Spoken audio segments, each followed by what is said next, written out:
Malam Natal di Bitung terasa hangat. Ribuan jemaat berkumpul membawa doa, sukacita, dan harapan bersama. Wakil Presiden Gibran Rakabuming Raka menghadiri perayaan Natal di Gor 2 Bersaudara, Kota Bitung, Sulawesi Utara. Di hadapan jemaat, Wakil Presiden menyampaikan salam Natal dari Presiden Prabowo untuk umat Kristiani di Bitung. Sebuah pesan sederhana tentang persatuan dan kepedulian. Wakil Presiden mengajak jemaat menundukkan hati, mendoakan saudara-saudara yang tengah menghadapi bencana di berbagai daerah. Doa dipanjatkan untuk korban bencana di Aceh, Sumatera Utara, dan Sumatera Barat.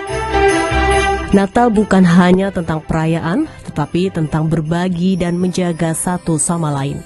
Dari anak-anak untuk masa depan yang penuh empati.